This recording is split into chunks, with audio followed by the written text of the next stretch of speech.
Hi అందరికీ. మామిడికాయల season అయితే వచ్చేసింది కదండీ.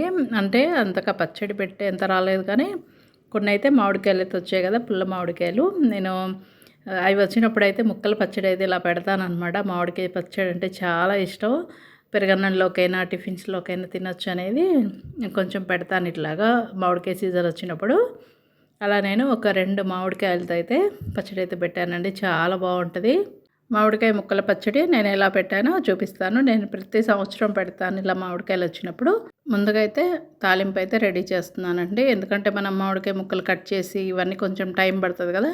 ఈలోపు తాలింపు చల్లారిందంటే వెంటనే మనం కలిపేసుకోవచ్చు ఆయిల్ అయితే.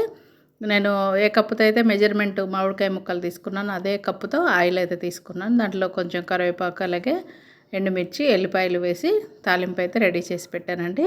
అది చల్లారేలోపు ఇంక మామిడికాయలు అయితే కట్ చేసి పెడదాము.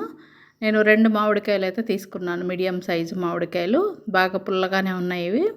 ఈ విధంగా చిన్న చిన్న ముక్కలు కట్ చేసుకోవాలి. ఇట్లా చిన్న చిన్న ముక్కలు అయితే బాగుంటాయి. అంటే వీటికి పెద్దగా జీడి కూడా లేదనమాట. ఈ విధంగా అన్నీ కూడా కట్ చేసి పెట్టుకోవాలి. మా పిల్లలైతే హాలిడేస్కి వస్తున్నారండి ఉగాదికి. వాళ్ళ కోసం అయితే చేశాను. వాళ్ళకి చాలా ఇష్టం అనమాట ఈ పచ్చడి. సరే ఒక 2 రోజులు ఉంటారు కదా, వాళ్ళు తింటారని చెప్పేసి వాళ్ళకి అన్నంలోకి తినడం అంటే చాలా ఇష్టం ఈ పచ్చడి. వాళ్ళైతే నెయ్యి వేసుకొని మరీ తింటారండి. చాలా బాగుంటుంది. నేను మెజర్మెంట్కి అయితే ఈ గిన్నె అయితే తీసుకున్నాను. నేను ఎప్పుడు చేసిన ఇదే గిన్నెతో తీసుకుంటాను. ఈ గిన్నెతో నేను ఈ ముక్కలు కొలుస్తున్నాను. ఇప్పుడు ఎన్ని గిన్నెలు అయితే చూద్దామండి. మనం కరెక్ట్గా కనుక మెజర్ చేసుకొని ఉప్పు కారాలు కలుపుకుంటే ఈ ముక్కల పచ్చడి కూడా చాలా రోజులు నిల్వ ఉంటుంది. నేను లాస్ట్ ఇయర్ పెట్టినప్పుడైతే చాలా రోజులు నిల్వ ఉన్నదండి. అస్సలు పాడవదు. నేనైతే ఊరగాయ పచ్చళ్ళు ఫ్రిడ్జ్లో అయితే అస్సలు పెట్టనండి. ఎందుకంటే టేస్ట్ అసలు మారిపోయి చప్పబడిపోద్ది. ఊరగాయ అనేది బయట ఉంటేనే మనకు రోజు రోజుకి అది కొంచెం బాగా ఊరుతూ ఉంటుంది కదా, టేస్ట్ కూడా చాలా బాగుంటుంది. నేను ఫ్రిడ్జ్లో అయితే అస్సలు పెట్టాను. పైగా ఏంటంటే ఊరగాయ పచ్చడి పెట్టినప్పుడు మనకు అది కరెక్ట్గా కుదిరిందా లేదా, చెడిపోతుందా అనేది కూడా మనము చెక్ చేసుకోవాలంటే బయట పెడితేనే మనకు కరెక్ట్గా అర్థమవుతుంది నెక్స్ట్ టైం పెట్టుకోవడానికి. అదే మనకు ఫ్రిడ్జ్లో పెట్టామనుకోండి తెలియదు అనమాట. ఇప్పుడు ఈ కప్పుతో 4 కప్పులు అయితే ఈ మామిడికాయ ముక్కలు అయితే అయినాయి కదా. ఇప్పుడు ఇందులోకి ఉప్పు కారాలు అయితే కలుపుకుందాం. అదే కప్పుతోటి అయితే నేను 1/2 కప్పు ఉప్పు తీసుకున్నాను. అలాగే ఒక 1/2 కప్పు వచ్చేసి కారం అండి. అలాగే కొంచెం పసుపు వేసుకోవాలి. ఇది ఈ పొడి వచ్చేసి మసాలా ఇందులోకి వేసేది. ఒక 1/2 టీ స్పూన్ వరకు మెంతులు వేసాను. అలాగే 1 టీ స్పూన్ వచ్చేసి ఆవాలు వేసాను. అలాగే 1 స్పూన్ వచ్చేసి జీలకర్ర వేసాను. ఇవన్నీ వేసి డ్రై రోస్ట్ చేసుకోవాలి.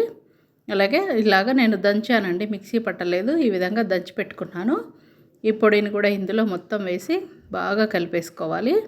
చాలా బాగుంటుందండి టేస్ట్ అయితే. ఇది పెరుగన్నంలోకి మా వారు ఎక్కువగా తింటుంటారు. ఉప్పు వేసుకోరు అనమాట పెరుగన్నంలో. ఈ మామిడికాయలే నంచుకుంటారనమాట. చాలా బాగుంటుంది ఈ సమ్మర్లో. ఇప్పుడు మొత్తం ఈ ముక్కలకు పట్టేలాగా ఉప్పు కారం అంతా కూడా బాగా కలిపేసుకుందాము. మనం మరుసటి రోజుకి చెక్ చేసుకొని ఉప్పు ఒకవేళ సరిపోకుంటే ఇంకా కొంచెం వేసుకుంటే సరిపోతుంది. ఇప్పుడు ఇదంతా కూడా కలిపేసాం కదా. తాలింపు కూడా చల్లారిపోయింది. ఈ తాలింపు కూడా ఇందులో కలిపేసుకుందాము. ముక్కల పచ్చడికి అంత ఎక్కువగా నూనె అయితే అంత అవసరం ఉండదు. మనం ఎక్కువగా పెట్టుకుంటే అప్పుడు వేసుకోవచ్చు. దీనికైతే అంత అవసరం లేదండి. ఈ నూనె అంతా బాగా ముక్కలకి పట్టేలాగా బాగా కలుపుకోవాలి. మరుసటి రోజుకే మనకి నూనె అనేది పైకి అయితే తేలుతుందండి. అందువల్ల నేను ఇంకా ఎక్స్ట్రా ఆయిల్ అయితే ఇంకా కలపను. ఈ విధంగా కలిపేసి మూత పెట్టేసుకుందాము. ఇంకా నెక్స్ట్ డే చూడండి ఇలాగ పైకి అయితే ఆయిల్ ఎలా వచ్చిందో. ఇంకా ఆయిల్ అయితే అవసరమే లేదు. 4 కప్పులు మామిడికాయ ముక్కలకి నేను వేసిన ఉప్పు కారం 1/2 కప్పు ఉప్పు, అలాగే 1/2 కప్పు కారం కరెక్ట్గా సరిపోయిందండి. పచ్చడి అయితే మంచి స్మెల్ వస్తుంది. కారం ఒకవేళ అంటే మేమంటే తక్కువగా తింటాము, కొంచెం ఎక్కువగా తినేవాళ్ళు ఉంటే ఇంకా కొంచెం కారం కూడా వేసుకోవచ్చు. చాలా బాగుంది పచ్చడి అయితే. మీరు కూడా తప్పకుండా ట్రై చేయండి. ఇంకా మనకు ఫుల్గా మామిడికాయలు వచ్చేలోపు ఏదో తినాలని చాలా ఇష్టం, అందుకే చేశానండి. మీకు కనుక ఈ రెసిపీ నచ్చితే ప్లీజ్ లైక్ చేసి సబ్స్క్రైబ్ చేసుకోండి.